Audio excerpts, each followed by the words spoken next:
You believed stopping meant danger. That stillness would let the pain in.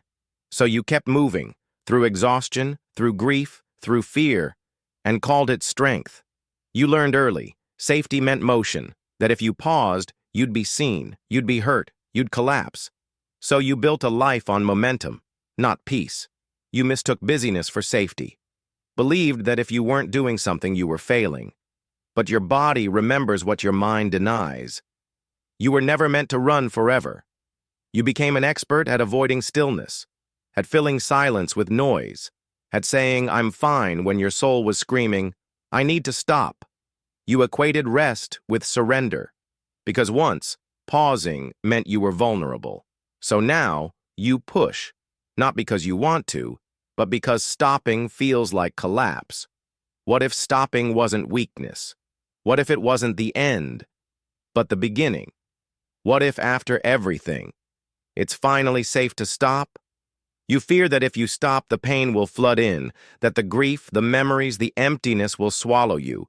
So you keep moving, even when your body screams for rest. You've been told to just rest, as if it's that simple, as if your nervous system hasn't been trained to stay alert, for survival. You confuse motion with meaning. Believe that if you're not achieving, you're not enough. But your worth isn't in what you do. It's in who you are. You've minimized your exhaustion so long, you've started to believe you don't need rest. But your body knows the truth. You've been running on fumes for years. You've been taught that peace means constant activity. But what if real peace means being able to sit and not feel like you're failing? You've spent so long believing you had to keep going. You've forgotten what it feels like to just be, to exist without motion, to breathe without pressure. Your motion wasn't wrong. It protected you when no one else would. And now, it can teach you how to stop, safely, slowly, on your terms. Healing starts not with stopping completely, but with choosing, with asking, where can I pause for 30 seconds? Where can I breathe without guilt?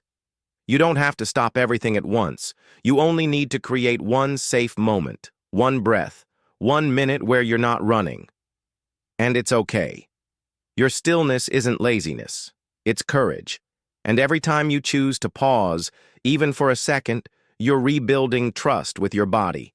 You are allowed to rest, to be still, to exist without motion. That's not failure, that's healing, and it's more powerful than any hustle.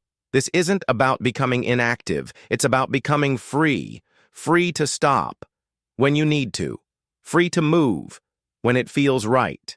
You don't have to keep running anymore. You don't have to earn rest. You can stop, slowly, safely, with care. Start by listening to the part of you that still fears stopping, to the child who learned to run. Honor that fear, then gently invite it to rest with you. Your need to pause isn't a flaw, it's a truth. And the fact that you still long for it, after everything, is not weakness, it's hope. Healing isn't about erasing your past, it's about understanding it, and choosing for the first time to see your pause. Not as surrender, but as return.